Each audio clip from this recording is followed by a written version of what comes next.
They want efficiency, they want speed. Warm up lagi, libur lagi. Hai semuanya, aku Vera. Aku mau kasih tahu satu fakta yang mungkin bikin kalian kaget.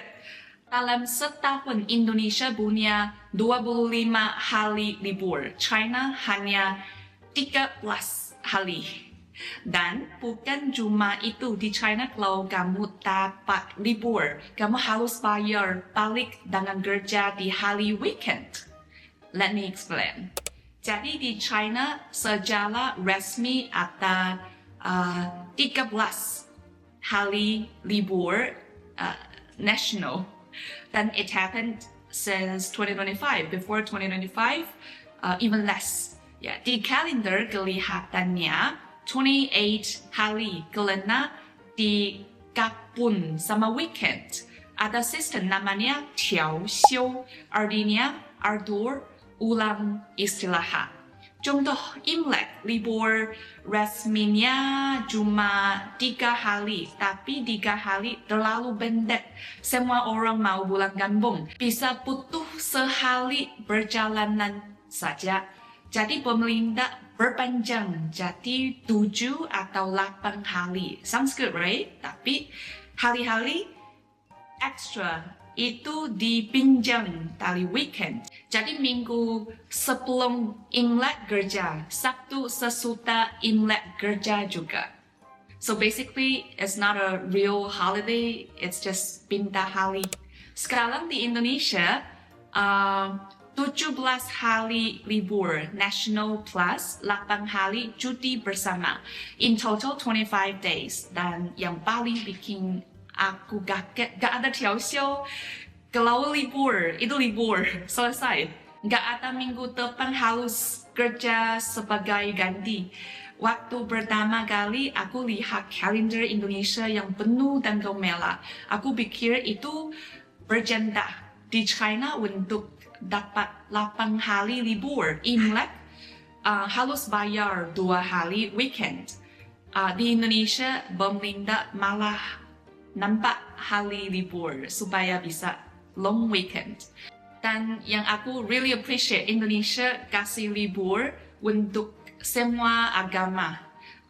Christmas Day or Idul Fitri, Nyepi, Waisak, bahkan Imlek. Di China libur itu mostly national, bukan berbasis agama. This shows Indonesia really appreciate diversity. Dan cuti tahunan China, you only have 5 hari untuk masa kerja 1 sampai 10 tahun. So 5 days, yeah. After 10 years, you can add 1 or 2 days or 3 days. But in Indonesia, tahunan Indonesia 12 days setelah kerja 1 tahun aja. So 5 versus 12. Very different, right? Jadi kenapa China punya sedikit libur dan Indonesia banyak?